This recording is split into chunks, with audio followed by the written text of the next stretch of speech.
At Push My Buttons Podcast, you can get all the gaming news, as well as information on latest releases and game reviews. You can also watch us play some of your favorite games, everything from Sonic the Hedgehog to God of War, on YouTube and Twitch. Follow us on all the social media and listen on all of your favorite apps. Just search for Push My Buttons Podcast.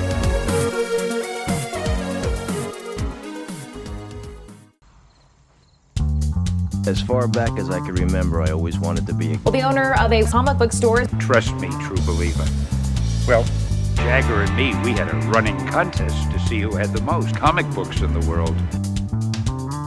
Whatever, my escape was comic books. Net profit to me, negative $59. I love the comics because of the brightness displayed by the fellows who drew them. They remain with me always. And when comic books first came into being, it drew me to them. Tales from the Comic Shop. Hey, welcome to Tales from the Comic Shop, the show that takes you behind the counter. I'm your host, Joe, and joining me today are my co-hosts, Eddie D'Angelini and Roger Prowse. How are you gentlemen doing? Good. Fantastic. Enthusiastic, that's how I am. All right. What y'all been up to in the shops these days? Ooh. Been up quite a bit for me. We're still kind of suffering through this pandemic, so we're still trying to do what we can to get through it. On the other hand, I talked to Roger yesterday on the phone, and apparently Nerd Store is doing really, really well. So congrats. Yeah, we're about back to... We're about 5 or 10% down from pre-COVID projections, which puts us right about the same as we were last year, which we're pretty happy with, given everything considered. If we can be the same as last year, I'm not going to complain too much about that. Can we mention anything about what you and I talked about yesterday for the Nerds? Sure. Yeah, let's break some damn news. So I was really, really thrilled when you told me that you're expanding the shop. Yeah. Yep, that's the idea. So we actually just remodeled during our COVID shutdown, and we realized we do not have enough space to do what we want to do. And we kind of had got an opportunity. We got an SBA loan thanks to the COVID stimulus package that they put through, and that gave us enough to where we can realistically do an expansion. So our store is going to be expanding to 6,200 square feet. It's going to be occupying 2 spaces in the mall, and it's going to have a cafe built on to it as well. That's amazing. I'm going to go work for you. What's that, Joe? The name of your store is? The Nerd Store. I said that, I think. Where? Oh, no, you guys definitely did not. We didn't. Okay. All right, fair enough. It's in West Valley City in the Valley Fair Mall. And I am the co-owner of Heidi Ho Comics in Santa Monica, California. There you go. So, yeah, and then I'm probably going to have my business partner yelling at me because he hasn't told anybody about the cafe that we're doing. So I think that's fantastic. No, yeah, we are trying to get contractors now to get the bids to do the build out to get the cafe done, which is going to be a big process. We are, fingers crossed, hoping to be open by the holidays, although that's a pretty tall order at this point. It is, because I don't know about Utah, but what kind of permits do you have to get as far as, serving and handling food? Yeah, I mean, the contractor said that the permitting shouldn't be too tough for the build out. And then I know a food handler's permit. We actually have employees that already have them, so we're ready to go on that. And getting food handler's permits isn't too rough in the past. And initially we're just doing coffee anyways, and I don't think you need a food handler's permit. I don't know. I'm still looking at the permitting. This is all brand new to me, man. I'm not a food person. This is kind of out of my wheelhouse, but I'm learning. I'm figuring it out all the time. So, well, it was always a thing that I always wanted to have, like a coffee bar in our shop. And when we looked into it, it was pretty complicated as far as what you had to have, because you're still storing and handling food that can spoil. So therefore, there's a lot of, at least in California, there were a lot of permits and procedures and things that you had to have in place before you could serve any type of food, even if it was just coffee drinks. It might be the same in Utah. I'm on the build out portion of it, and then I got to figure out, that end of things. Business is complicated, man. Well, you're going to have perishable goods, so are you going to need a cooler? Oh yeah, no, we're already buying all the kitchen equipment. Yeah, that was the thing, Joe, is that you were required to have all kinds of like stuff like that, like particular type of refrigerator, particular type of sinks in place, and everything as far as the procedure about handling the food, storing the food, washing any of the implements, like cups and spoons and everything. You literally have to have a certain kind of sink. You can't just have any sink. It has to have like more than one sink for dirty stuff, clean stuff. There was like a whole big list of stuff that you had to comply with. Yeah. So I'm quite aware of the hoops to jump through for any kind of food service. So yeah, if you guys get a chance, if you're listening and you're interested, keep an eye on our Facebook page to see the official announcement and see the progress, and maybe even, fingers crossed, see when we actually get finished. So on the facebook.com/nerdstoreut, you can find our Facebook page. Yeah, I'm going to move to Utah and go to work for you. Let's do it. Let's see it. Idea. $5 for a cup of coffee. There's got to be a good profit margin there. We're actually, one of the ideas we had is we're going to do, because we're in a mall and there's a bunch of offices and stuff, we're going to do an unlimited coffee cup, so a monthly subscription, unlimited drip coffee. That's great. The mall. That's right.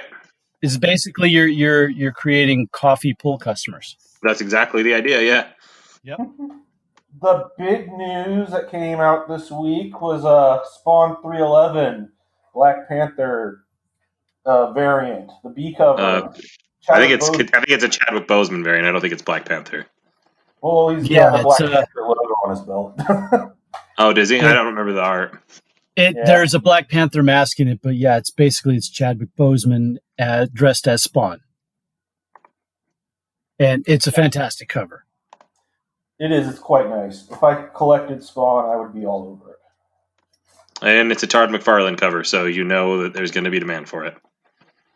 Yeah, so definitely don't sit on this. As two retailers here talking about it, if you are someone who's scrolling through Facebook or Twitter, whatever, and you see that cover and you think, oh, that's so cool, I'm going to buy that when it comes out. Don't just think that you can walk into your shop the day of and see it on the shelf and there'll be plenty and you can buy it. It is an order all you want cover, but there is going to be a huge demand for this. And a lot of retailers are going to be putting in big numbers for this cover, and some might not get all that they ordered. So if you want to make sure that you are going to get it, go talk to your retailer now. It's supposed to be coming out the end of October. Don't wait. Go talk to your retailer, especially because that cover is coming up on FOC this coming Monday. So the sooner you go talk to your retailer and let them know, I want a copy of this, or I want 2 copies of this. Which means if you let them know by Monday, you should be able to get as many copies as you like. Exactly. And hopefully they get all the covers that they ask for. That's why I said should. Yeah, but definitely this is something that you don't want to sit on and just expect it to be on the shelf when it comes out. You need to go talk to your retailer and make sure that you get a copy reserved for yourself right now. This particular one, I think more than most too, because for those who don't know, the way comic ordering works is we have initial orders, which are done a few months in advance. And when our initial orders were put together, this cover was a B cover. So not everybody even orders the B cover. And it was released without cover art. So we didn't know what was going to be on it to know that we needed to order that or to be something that would interest people. So a lot of stores probably didn't even put it on their initial order or put 1 or 2 copies. And a lot of stores miss final order cutoff. They miss the FOC. Sometimes the owner's just busy. Some stores just don't do it at all and don't care to do it. It's a pretty high percentage that miss FOC and just don't do it, or do it as a scan through instead of really paying attention. And so there's going to be a lot of stores who are going to miss this release and are not going to know to increase their orders unless somebody tells them. Yeah, but that's a good point, because if you walk into your shop and they don't have enough, or that they're already sold out, or they never got it, don't just think, well, why didn't they order it? The news was everywhere. Well, they put in the orders for that book 2 months previous, and like Roger said, the cover art wasn't done, so we couldn't even see what it was. We had no clue. We have the ability now, though, because they announced it before FOC, which stands for Final Order Cutoff. We now have a chance now to increase those numbers or add some numbers in case we didn't order that cover. So you definitely want to talk to your retailer and say, hey, I want this. Are you getting it? Are you ordering it? And if you are, I want to reserve a copy. I want to reserve 2 copies. Don't sleep on it. Don't expect it's just going to be on the shelf the day it's supposed to be coming out. So believe me, us retailers, we get screwed just as much as anybody else in this industry, because sometimes we get the news about a hot cover or a hot book too late. But right now, they were good enough to show this cover right before FOC, and we do have a chance to increase our numbers or add that book. So if you want this cover, you saw it on Facebook, you saw it on Twitter, you saw Todd McFarlane share it, go to your comic shop. Go tomorrow. Go right now. If they're closed, just bang on the door until someone comes and let them know you want this and increase your numbers. I'll pre-order. I'll prepay for it, and don't sleep on it because it will go fast. Make sure while you're banging on the door, you just yell, "Why are you closed?" Because we have to have a life outside of the shop. Have you seen a big increase in demand for this cover? Have people been coming in and asking for it? Well, it was just, the image was just released. What was it, today or yesterday? So I haven't heard any kind of demand on my end from my shop, but I know the demand's going to be there. A lot of people may not follow social media as far as my customers go. They may not follow social media that closely where they've seen it already, but they'll definitely see it around the time it's supposed to come out. And they're going to say, oh, I want that. And me as a retailer, I have to anticipate that. And if I got the chance to increase my numbers now, which I do, darn right I will. Okay. Another one that I'm curious about is Savage Dragon 253. The B cover was released, and it's Savage Dragon with Joe Biden and Kamala Harris on the cover, with the dragon endorsing Biden for president. Yeah, I saw that one. And I saw Eric Larson get a lot of crap for that online, which is stupid. Oh, he was troll. I mean, he instigates that. I mean, I don't think Eric Larson cares. I really don't. No, I don't think he does. He's straight. When he does this cover, he's putting his political view out there, but he's also 50% knows he's trolling those guys. Oh, he does. Yeah, he 100% does. And honestly, that's totally fine. Who cares, right? I mean, no. If those are his, that's what he holds dear, and he puts it on his cover of his book, it's his book. He should be able to do what he wants. Well, dude, when you're an owner in the company, it's not like there's going to be consequences. Exactly. It was 253?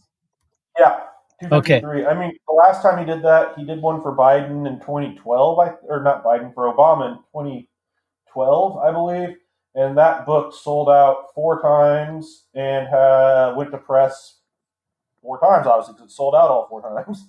Yeah. Yeah, I don't see that kind of demand for the Biden cover. I haven't seen anybody really. I've seen minimal amount it online. I've seen really nothing in store. It's just not the same. Now, does anyone remember when Eric showed that cover? And this is why, because I'm looking it up in my Diamond account. That book comes out October 21st. And FOC final order cutoff for it was in September on the 28th, so it's already passed. Yeah, and he came out last week. Yeah, so if I wanted, I can put in some numbers for it and get it, but I might get it like a week after it comes out if I'm putting in the order past FOC. Do you anticipate that being one that you get any real buzz on? I don't. Honestly, I might get like a couple people asking if we have it, but beyond that, I can't see the buzz. I mean, I wasn't sure if in California maybe you got a little bit more than we do out in Utah. Well, we might. I mean, we would definitely sell it here in California more so than maybe you would in Utah. But I don't see the demand for this anywhere close to say, the demand that happened when Obama was on the cover of Amazing Spider-Man. I mean, that obviously it's nothing compared to that. Yeah, yeah. So. It's a great cover. I'm glad he did it. I support it, but it's not something that I think would be a big seller for me. Gotcha. Props to Eric Larson though. Always. I mean, I don't think. Sorry, go ahead. Out to his fans. I mean, he's one of the founding fathers of Image. Had an epic Amazing Spider-Man run that he'll be always remembered for as at Marvel, and he's like one of the most accessible people in comics. I mean, he literally will stop and have a conversation with anyone. So, almost to a fault. yeah, no, well, I mean, it's better than going the other way with it. There's a few for sure. that talk the opposite direction. And, honestly, most of those image guys are that way, though. Todd is very personable. Robert Kirkman's super personable. I guess Rob Liefeld's maybe not known for that as much, but honestly though, Rob's always been very talkative and personable when I've talked to him, which is several times, and he's always been very cool to me. So my experience with Rob has always been positive. I've talked to, I think, pretty much almost all of them at events, conventions, or even in my shop, and even Rob Liefeld, every single one of them has been overly friendly, very generous to a fault, and not at all a jerk in any way. Yeah, and that goes for most of the Image crew. I mean, that goes for the Skybound crew too. Those guys, those guys are fantastic. Kristen and I get invited to their Christmas parties, and it's a blast. Oh well, I'm going to crash with you one time. Then I'll crash it with you because they never invite me. Well, I mean, we're practically right down the street, so yeah. But I like the road trip, and I didn't get any in this year. Yeah. The Skybound offices is also this year, so don't worry about it, Roger.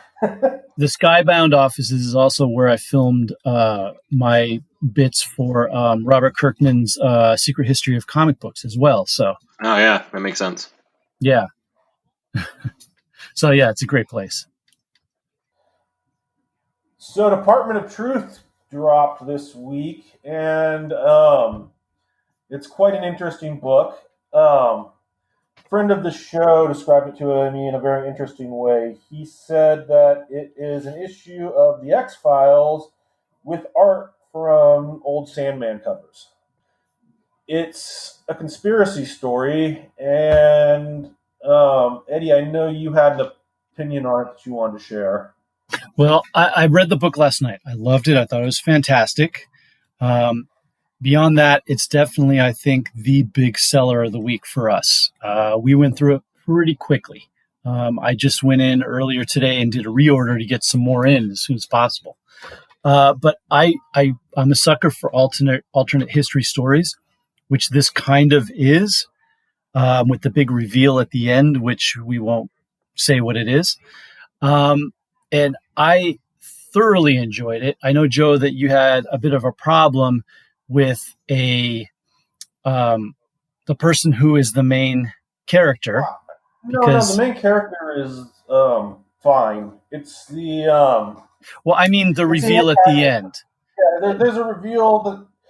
So the way to describe this character is he's not really an antagonist. He's not a protagonist. He's essentially, if you're a fan of the X-Files, the man in the suit. What was that character's name? I believe he was the smoking cigarette man. Yeah, well, he was. He never was. His name was never revealed, but yeah, I think he was just called the Cigarette Man, wasn't he? Pretty much. Or the Smoking Man. The Smoking Man. Yeah. Yeah, because that's what they talk about in that Bare Naked Ladies song. I hope the Smoking Man's in this one. You guys remember? Come on, the 90s were a thing. Yeah, but anyway, he's called the Cigarette Smoking Man. Yeah. But you have a problem with someone in history who's known for not being a positive figure being the main, antagonist. We can't talk about this like this. It's not gonna work. So 5, 4, 3, 2, 1. We're spoiling the shit out of this. Okay. Do it. The Cigarette Smoking Man is none other than Lee Harvey Oswald. Dun dun dun. Yes. What? Yes, yeah. He's Lee Harvey Oswald. Apparently, he never died in this alternate history, and he is now an old man leading the Department of Truth, who is basically trying to stop conspiracy theories from gaining ground in people's minds, because when they do, they start to form in reality and become real. Is that a good assessment? That's exactly right. And yes. So the book is the story of is he Department of Homeland, or is he NSA? I think he's an NSA analyst, Oh, the main character? I think it was, if I remember correctly, I think you said he was CIA. CIA, okay, he's NSA or CIA. He's an analyst, though, and he's basically a transcriber. He sits in a room and he listens to people and transcribes their conversations. But he gets roped in through the internet to a flat Earth conspiracy, and he gets drawn in through so he goes to this convention, a flat Earth conspiracy convention, and gets drawn into basically an expedition to the wall. And the end of the Earth. Wall, they find the wall, and the wall exists. And the reason that the Earth, it's explained by by Lee Harvey Oswald that the world is still round and everything's as you thought it was, but because perception is reality, if enough people perceive something to be real, it becomes real. It manifests in reality. Exactly, manifests. So it's so we can make the Earth flat if we just believe hard enough. If enough people do, it will basically reality will rework itself. Isn't this just the ending of every Christmas movie ever made? Yes. Yes, and in the end of the first issue, Lee Harvey Oswald finds the true meaning of Christmas. Yes. Okay. All right. You know what? Actually, that sounds legitimate. I think that does. So, and Will Ferrell pops out dressed as an elf and leads us in Christmas carols. Exactly. Yes, we wrote the ending. But Roger, you had a problem with someone who's basically known as probably the world's most popular assassin. Being portrayed.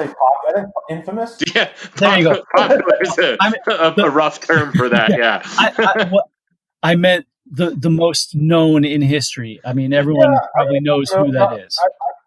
Okay, if we're going to go top assassins, I'm going to put John Wilkes Booth in there. You can't have a top 10 assassin list without John Wilkes Booth. Is this turning into top 10 assassins? Yeah. Who killed Franz Ferdinand? I'm looking it up. Because that guy needs to be on there. But if you talked about political assassins... I mean, he fucking blew up all of Parliament. Okay, but we're talking layman people. Anybody, if you ask the man on the street and they ask, hey, name a political assassin, they're either going to name... No, absolutely. I think that's very reasonable. They're either going to name... Does John Lennon count as a political assassination? Because it kind of was. Sort of. But people are probably going to name John Wilkes Booth, or they're going to name Lee Harvey Oswald. Yeah, probably. No, agreed. And he's definitely notorious. Infamous. Yes. And my issue is it okay to fictionalize and humanize a figure like that? Yes. It's fiction. It's alternate history. I'm going to clue you into probably one of my favorite science fiction books, and I'm going to tell you what the premise is. And I'm going to tell you it's probably the most awesome science fiction book you're going to read. There was a book, I forget when it was published, forgive me, I'm sorry, I'd have to look it up, called The Iron Fist by Norman Spinrad. And this was a alternate history fictional account of what if Adolf Hitler never came to power in Germany. Instead, he moved to America and became a science fiction writer. What kind of science fiction book would he write? That's what this book is. It is the book that Adolf Hitler would have... That's like trippy. Yes, it's the book. This book itself is the book that Adolf Hitler would have written if he never came to power, moved to America, and became a science fiction writer. Wow, that's meta. So, all right. So what was this book again? Because this sounds amazing. I thought this was the story of Adolf Hitler writing the book. No. It is the book itself is the science fiction book that Adolf Hitler would have written if he never came to power in Germany, moved to America, and became a science fiction writer. So what was this called again? I'm looking it up to make sure. Yeah, but I'm looking it up to double check to make sure I'm remembering it correctly. On that note, have you seen the Preacher TV show? No. Joe, have you seen the Preacher TV show? Oh, I'm sorry, I got it wrong. It's called the Iron Dream. Sorry, I remembered it wrong. The Iron Dream by Norman Spinrad, who... have you guys seen Iron Sky? No. Yes, it's Right. amazing. It's so good. It's so terrible, and I love it so much. Well, let me give you. Writing a dinosaur. And having and alien space Hitler and alien space Margaret Thatcher having dinner with alien space Bin Laden. It's incredible. Totally getting off topic here. It's a no, I know, but it's great, and you got to watch it. It's a crowd-funded. Okay. Is it Norway or Sweden? I think it's from Sweden. I don't know, but I'm telling you, if we start talking about horrible cinema, you're going to get me way off topic because that is like my true passion. I'm kind of okay with that. This is fun. I think it's making it fun. No, all right. So, Eddie, what were you saying? Iron Truth, right? No, it's called the Iron Dream by Norman Spinrad. And the basic premise of it is, like I said, the book is supposedly the book that Adolf Hitler would have written if he never rose to power in Germany and instead moved to America and became a science fiction writer. And it takes place in kind of like a post-apocalyptic, post-nuclear world where there's only one country left that is unaffected by all the nuclear crap, and the people that are born in this one country are still true humans, and everyone that lives outside of it are like just mutated, not true, not pure blood people. And it's basically about this country and the main characters rise to power to rule this country and basically rid the world of all these lesser humans. So there you go. All right. Boom. Yeah. So the point is, this book is like an alternate history book that centers around probably the most horrible human being that has ever existed in mankind on this Certainly planet. One of them. Yes. And it's written by a writer who is Jewish and is basically using this book as kind of like his, I guess, I don't know, making a statement with it as far as the audacity, taking Hitler's basic premise and taking it to its absolute extreme to pretty much show how crazy and idiotic it is. So it's okay. The Preacher TV show is written and directed by a Jewish person as well, and it makes Hitler literally a sympathetic character. Yeah. So doing this book with the Image book, Department of Truth, using Lee Harvey Oswald in this way, we don't know where the story is going to go. We don't know how they're really going to use this character. Is it off limits? I don't think so at all. Not at all. You've convinced me. I'm sold. And I was already sold on the book. I actually thoroughly enjoyed it. Here's my other question now. Should people be running out and buying Wolverine number 49, Wolverine Volume 2 number 49, the first appearance of Lee Harvey Oswald in comics? Is that a thing? It is. They should if I'm selling it. Yes. So it goes to show... We're going to be slabbing Wolverine 49s?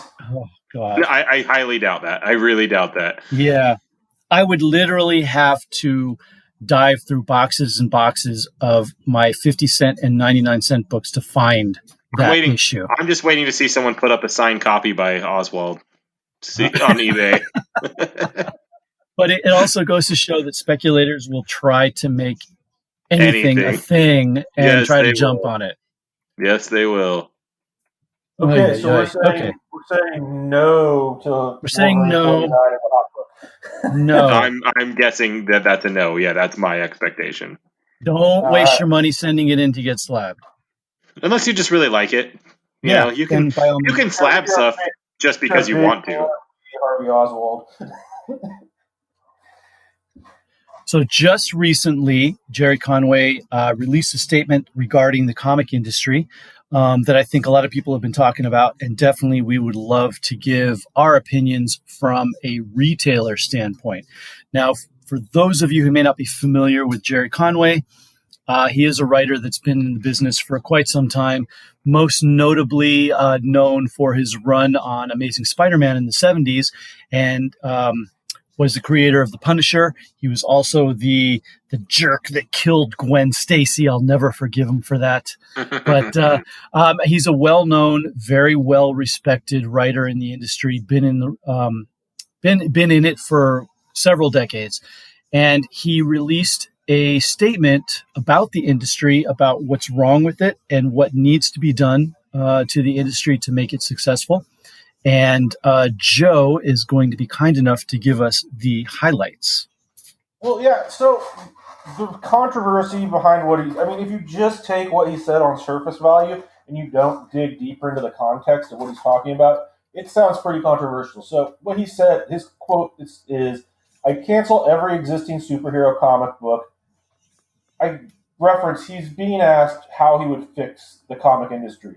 And his response is, I cancel every existing superhero comic book and publish a limited new line for a middle grade readership, simplify characters and storylines, and eliminate every event that requires more than passing familiarity with the basic simplified continuity. 10, 15 titles. So he'd eliminate everything down to 10, 15 titles.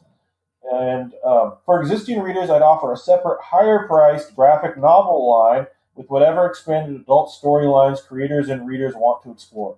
But this would be separate, not monthly, not the mainstream. And I do everything possible to get monthly comics into supermarkets and movie theaters and Walmart, Target, Costco, and offer subscription services through Amazon. Pursue every alternate distribution avenue possible. The present course taken by the majors publishers is dead. They're pursuing the wrong readership. There's a bigger audience out there. We just have to welcome them. That sounds like a statement to me made by someone who hasn't worked in comics in decades. That's what that sounds like.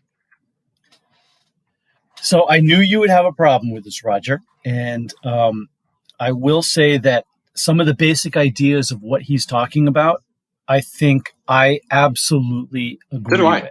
No, there's definitely ideas in there that I agree with him 100%. Yes. I'm curious which ones are yours. Which ones are yours? Let's compare. Well, first off, the idea that the direct market is pretty much the only place to buy comics is appealing to the readership that is already established, which is the 30 to 40-year-old comic book reader who has been reading for decades, who knows all the continuity, and is familiar with all the characters. You know, the basic comic book geek that comes into the shop every Wednesday and buys the new issues. It does not leave much as far as gaining new readership. You are basically focusing the entire industry on this one particular aspect of the market that eventually, unfortunately, is going to grow out of it. They're going to grow old, they're going to die, and you're not replacing them. So the idea of trying to simplify aspects of the comic line to bring in new readers, mainly young readers, I think it's necessity. You have to do it. Otherwise, you are basically, it's like selling cigarettes to only people over 40 who are going to die from smoking those cigarettes soon. And then you've got no new smokers. Are you implying that my comic books are killing me? Because you actually might have something.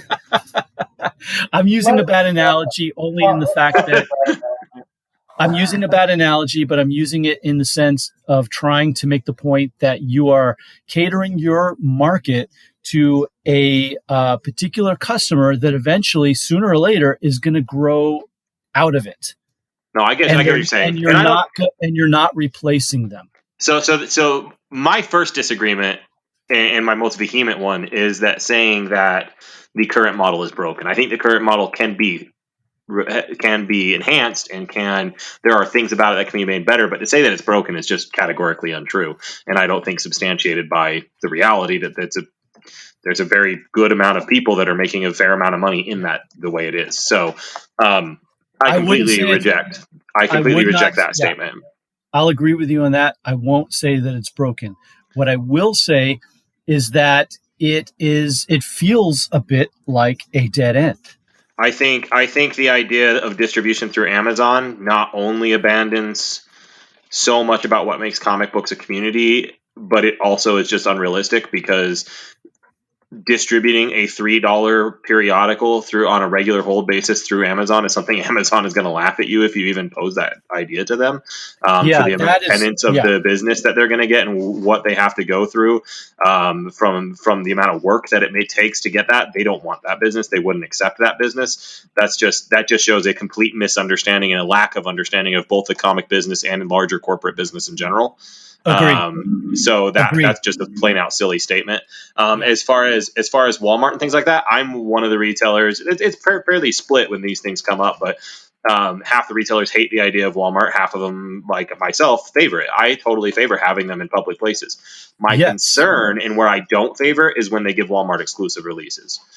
I don't think that. I don't think Walmart or any big box store should ever be given an exclusive cover, or certainly not an exclusive release. I can even be okay with exclusive covers to an extent, although I think that's a slippery slope. But when they give them exclusive story releases that are only available there, I think it's a disservice to stores, and I think it's a disservice to the consumer, because those are always hard to get your hands on. The Walmart is not there. They don't care if their numbers are right. They don't know how to handle the books. It just becomes there's no ability to hold and pre-sell. So it becomes an every man for yourself where people can snatch and flip. The system is just not there when you could release stories that way. I do agree that we need to get things. What's that, Joe? You're picking up. Also, Walmart doesn't release books to every store. So there's none in my area. Yeah, there's none in the whole Northwest, as far as I know. Yeah, and that's another obvious problem to that. So eBay becomes your distributor at that point. Yeah, Roger, yes. Yeah, so that's my problem with Walmart. Outside of that, I'm fine with some of the bigger, like if they release, and certainly trades and things like that. But even if they do some issues and use it as an outlet for dead product in the warehouse, I think that's a smart outlet. I have no problem with that. I wish they'd offer us the same packages for us to distribute, but I understand that Walmart's not going to allow them to be on their shelves, and ours doing that same thing. So I can give that up if it gets more people into comics. I don't mind. Absolutely. Now, Walmart should not have exclusives. No shop, whether it's Walmart, Target, whatever, should not have any exclusives. We're talking about they should be an outlet for the newest issue of Spider-Man or the newest issue of Batman or whatever, because these exclusives that they're sending to Walmart, the people that are going there and hunting them down and buying them all up are not new readers, kids. They're all the speculators and flippers that are going in and and it makes buying it so the kids don't get their hands on the comics, which is the whole point of this whole thing from the industry standpoint. Exactly. It makes it so all the comic books end up on eBay and guys like my hands and our ages that just does not do what they are claiming that they want this to do. Exactly. But now imagine that you're checking out at the grocery store, and when you go, you're standing there in line, there is a rack right there in front of you of all the newest magazines of People, In Touch, Us, National Enquirer, all that BS. Why isn't there Spider-Man there? Why isn't there newest issue of Batman there? So when the kid's there in line with his mom, he's looking up and saying, I want that. And frankly, you could go one issue behind. Walmart could get them 1 month behind us, because if your intention is to get new readers in, you can still get new readers in that way. Walmart will still sell them on an impulse, and then that still gives people that are regular comic buyers a reason to come to us. So, and not that we can't compete with Walmart, but even still, you'll still get readers coming to the comic shop, because you'll have it's a very limited amount of stuff that you're going to have there. You're going to have Spider-Man, Batman, Superman, and X-Men. No, of course. And we're going to take care of our books, and we're going to offer hold service, and we're going to do all the things that Walmart's simply not capable of doing. But the point is, the kid, he doesn't know anything about going to any comic shop. He's a little kid, but he sees Spider-Man on that rack, and the mom's going to buy it for him, so he'll shut up, or so he'll finish his homework. You're going to make a new reader who is going to grow up and go to the comic shop. You're basically, you're growing new readers. So you go to the supermarket, or you go to Target, or you, like you said, you go to the movie theater. You just saw the new Avengers movie. Hey, look, there's a rack of Avengers comics that are all like cool starting points, and people pick it up because it's an impulse thing, because they just saw the movie, and a certain percentage of them, you're going to catch them, and then they're going to start going to the places that have all this stuff, which is our shops. So I absolutely agree. That stuff needs to be everywhere. It was everywhere when I was a kid. When I was a kid, I'd go to the liquor store or go anywhere. There's always a spinner rack. There was always comics. What were you going to liquor store as a kid for? For comic books. okay. Now, good cover. You guys are and I graduated from buying them off the spinner rack in the liquor store to going to the comic shop. Yeah, no, of course. So the other portion I agree with. I agree, and this I think is what got the most controversy, but I fully agree that every single superhero book needs to end. It needs to have an ending point. It needs to wrap up. We need to say that was the universe, that was good, and then we can reboot. We can reboot with the same characters, but we need to come with a definitive ending to the current universes we know. We need to let them say, okay, these are over, because right now, I think I've talked on this show, but I came into comics a lot later than most. I was well into my late 20s before I picked up a comic book. And I immediately gravitated away from superheroes, even though I tried to get into them, because I didn't want to have to know everything. And to this day, I read very little superhero. And that is the main reason I read very little superhero, is I don't want to have to know everything about the characters I don't care about, because they might come into the ones I do, and it becomes important and I miss parts of the story. And so I really gravitate away from it, because the weight of 40 or 50 or 60 years of publishing just becomes too heavy to want to bear, and you don't get the stories that you're after, and it stops you from telling, as I think some of the best comics that have come out recently from a superhero standpoint are the ones that stay in their own lane. I think of Tom King's Vision. This is a fantastic storyline, and it stayed in its own realm, stayed in its own lane. That's why I've been really liking Daredevil lately, because it pretty much is just completely separate from everything else. Yeah, Matt Fraction's Hawkeye was that way too. I don't have to know a million other characters or a million other events that have happened to be able to follow it.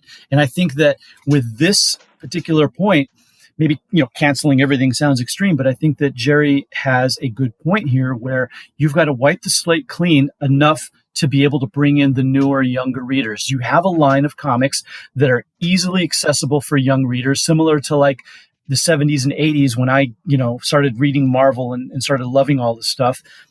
It was accessible. It was easy to jump in. And you have that line that's going to bring in all those young readers, but you don't want to alienate all the older ones that know all this continuity. And that's the key. You have a line for them as well. I don't agree with not publishing monthly for older readers. I think that's silly, and I think that makes no sense, because that's where monthly periodicals right now are selling. So you cancel the one area of profit for no reason that I can tell. I do think having a kids line makes sense, but they already do. It doesn't get the type of traction they want ever. So I don't know how realistic that is, and that's a great idea, but it just doesn't pan out. It hasn't, and it's not. So that's just not how that goes. I will say on that note too, when I see people target kids books and talk about kids books, when you were a kid going in, they were targeting 6, 7, 8-year-olds. I don't think that's the focus anymore. I think the focus for readers is 13, 14, is young adult and teen, because I just think societally and culturally we've shifted, and younger children don't read as much as they did before, where I think people really get into that in their, judging on my kids and judging on what I see with their friends and stuff, into their teen years is when most people start looking at reading as an activity that they want to do and not what they're forced to do. I'll agree with you, then I'll disagree with this one point. The age bracket that you brought up, not true for me. When I got into comics when I was a kid, it was when Frank Miller was doing Daredevil, and it was when John Byrne and Chris Claremont were doing X-Men. Okay. So so that's definitely not little kid. No, to me it felt very adult, because especially the Daredevil stuff, because it was really kind of dark, and it felt like I was reading something that older kids should be reading. And every decade, the readership of comics have just continuously skewed upwards to the point where it has completely alienated everybody under a certain age. And Gerry is saying you've got to bring those people back into the fold. And I agree with that. So I vehemently disagree with you, Roger, about your point about rebooting universes. Look, comic book canon was thrown out the window in the 90s. There hasn't been a consistent canon since then, and it's not necessary. You don't need to reboot the numbering again, which I hate. I'm not talking about rebooting numbering. I'm talking ending the universes. No, I'm saying you couldn't be more wrong. if you do that, you're risking alienating your current fans. And on top of that, from a storytelling perspective, it's just unnecessary, completely unnecessary. Because if you go and you look, I started reading again. I started reading again in like 2012, and that was all digital. But I started collecting again in 2017, and I was able to jump in both feet and pick up pretty much in every major series and be able to just kind of go with it, because every writing team at this point brings their own character, and every time they switch team, you're getting almost a whole new character. Yeah, but you weren't new. You came in knowing the characters. You came knowing basic dynamics. I came in not even understanding. I came in not even understanding how to read a comic book. I didn't even know what panel to follow after the next panel. I didn't even know what a crossover was. And I had no, and so that, and when you're coming in from that level of knowledge, it is daunting. I'm telling you, it is significantly daunting. You need to have a line. Yeah, you need to have a line that appeals to not only younger readers, but casual readers who can't new readers, not even casual, just new.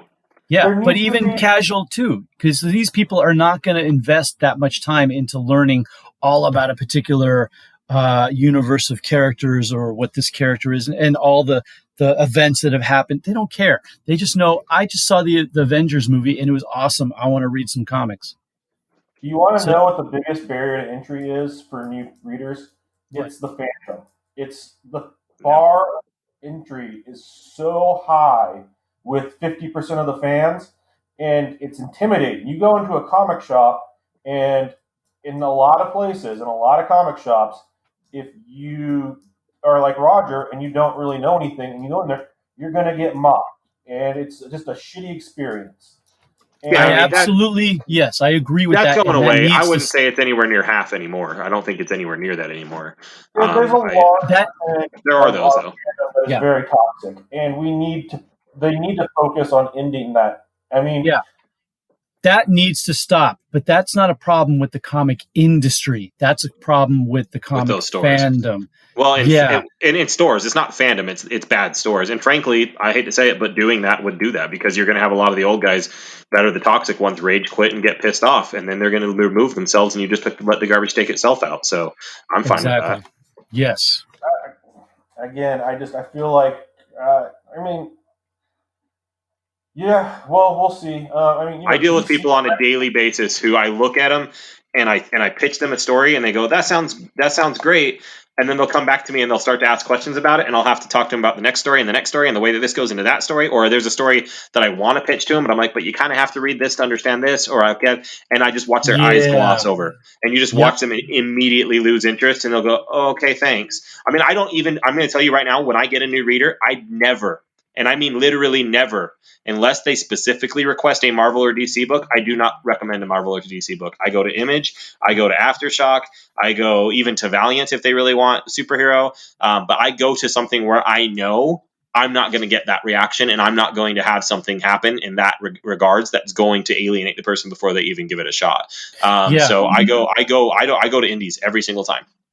Or you have to direct them to a one and done complete story, like Killing Joke or All-Star Superman or anything where it's basically a beginning and end. They can buy that one book, They can read it, they can enjoy it, and say, that was cool, maybe I'll go get another one. Instead of having to decipher hieroglyphics to try to figure out what the hell's going on. And that means for them, 85 or 90% of superhero comics are off the radar. Agreed. And that's why people are buying. They're buying on Amazon, and they're seeing the good reviews from people who do read comics, and they're getting it and going, oh, I don't get this. This isn't good for me. Oh man, comics kind of suck. And they just decide comics as medium or not something they're into. And I tell you, I talk to people all the time that tell me, oh, I tried reading comics. I didn't like the medium. It was too difficult to get into. So I just decided to watch TV and movies instead. That's why you have to have a line that is simplified for younger readers and casual readers. Yeah, well, and I think it needs to not be a line. I think it just needs to be the way they tell stories, because you can still have tie-ins, you can still have events, you can still do, but you got to understand that in the modern age, people are going to go on Amazon, they're going to say, what Black Panther book gets the best ratings? I'm going to buy that one. And if that one happens to not be that one, that beginner doesn't know they bought a non-beginner book. They're going to go, oh man, I don't really like comics. And they're going to back out of comics. And then once you've lost that shot, you've lost that shot. Exactly. Okay, so here's the problem. So you're bringing in all these new readers.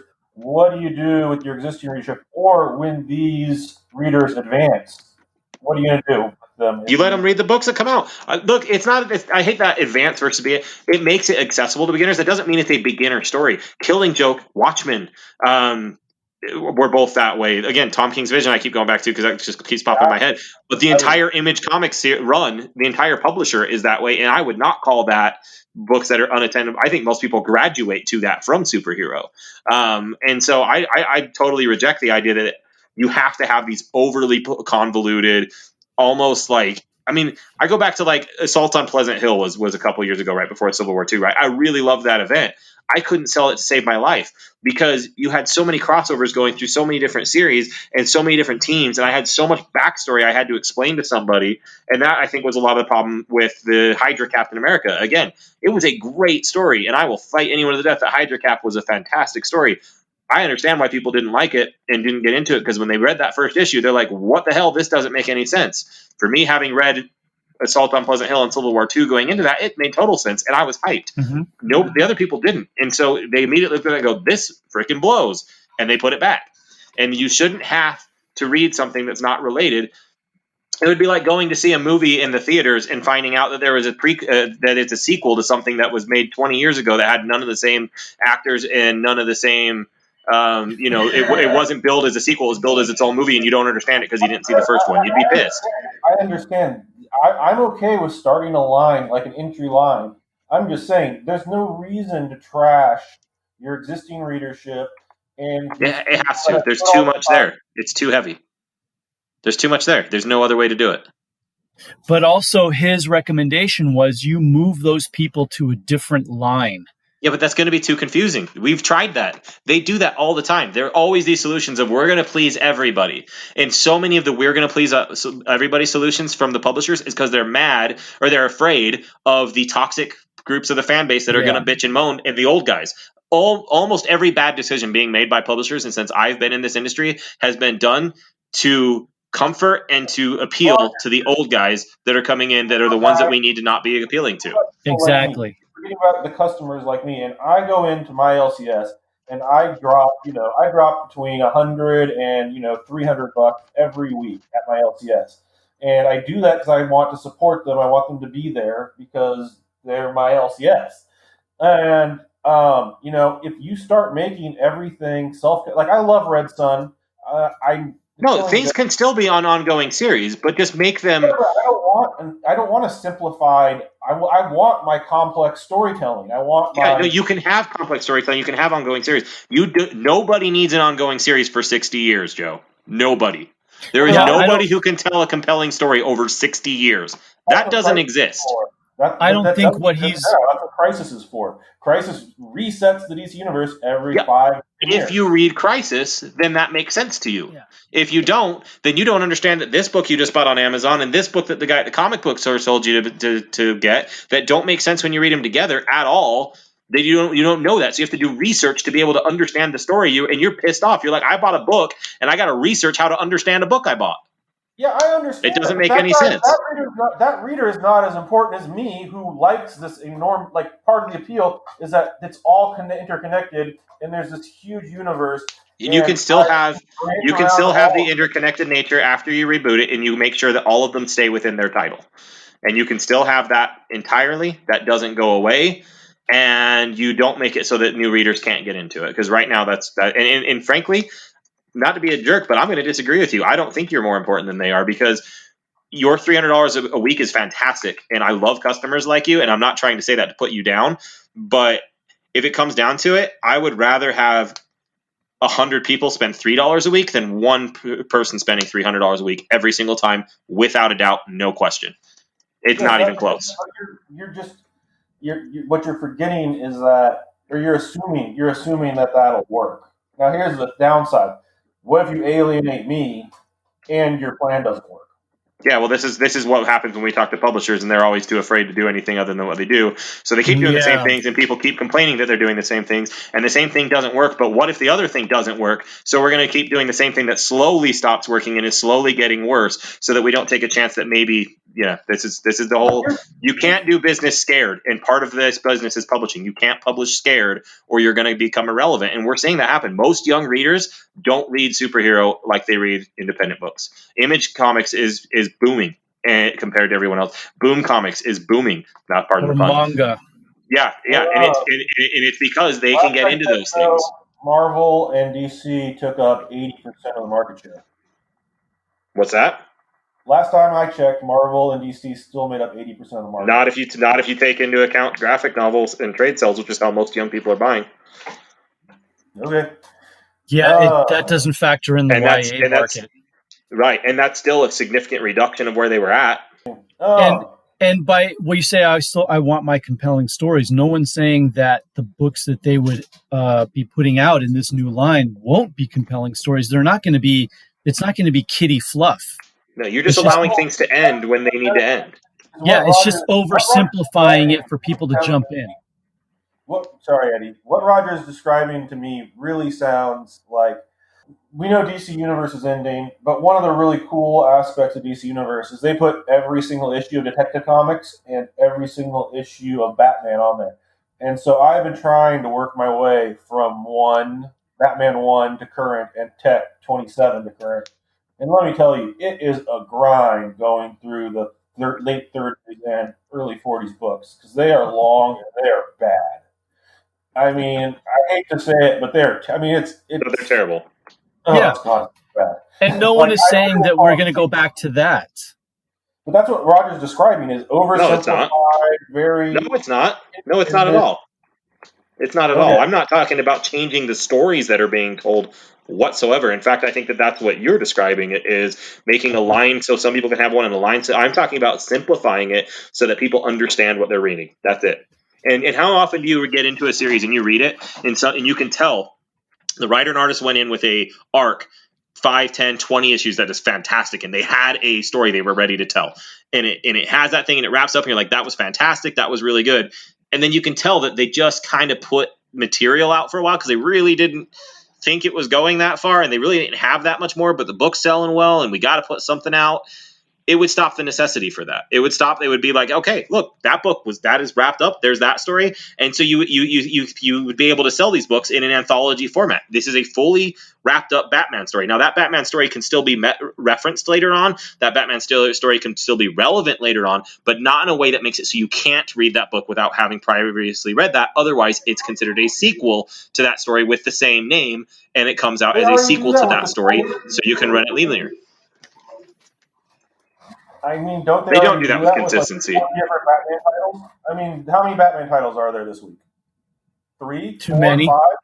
Yeah. How many Batman titles were there last week? 7, 3, 2, 5?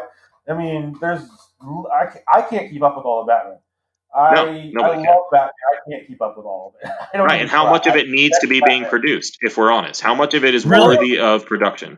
Yeah. Well, but that's my point, though. At best. Okay, so you were saying that I don't like the idea of canceling. Yeah, but from an editorial standpoint, Joe, the reason they're not doing this, the reason they keep producing all these plethora of books that don't need to be produced and that have low quality content is because they feel obligated, because they know if they throw Batman on it, it's going to sell, and they got to supplement the ones that aren't selling. Doing it that way would allow them to just replace the team. It would allow them to be honest about it and saying, "Hey, we're done with that story. Let's do something new now." It would lower that obligation for them to constantly have to be doing something like that. And I think that needs to be part of it too. I think there needs to be a real focus on not putting out garbage. Yeah. I mean, look at the Batman titles that are coming out right now. I can already go down the line and cut out half of them completely. Red Hood Outlaw doesn't need to exist. What else? Batman Beyond, sorry, love the character, doesn't really need to exist in a monthly. And you can keep going and pretty much cut the Batman line down to half. Yeah, no, I'm saying I understand that. But see, but what sells? What sells? Is it these individual, 12-issue Batman arcs? This is a bad example that just pops in my head because of the controversy. The Warren Ellis Batman's Grave. It's a 12-book, self-contained story, kind of like Long Halloween. That's a much better example. I mean, it really depends on the individual book. If it's a book that catches, if people has a good concept and people dig it and it has a good creative team, then yeah, those sell really well.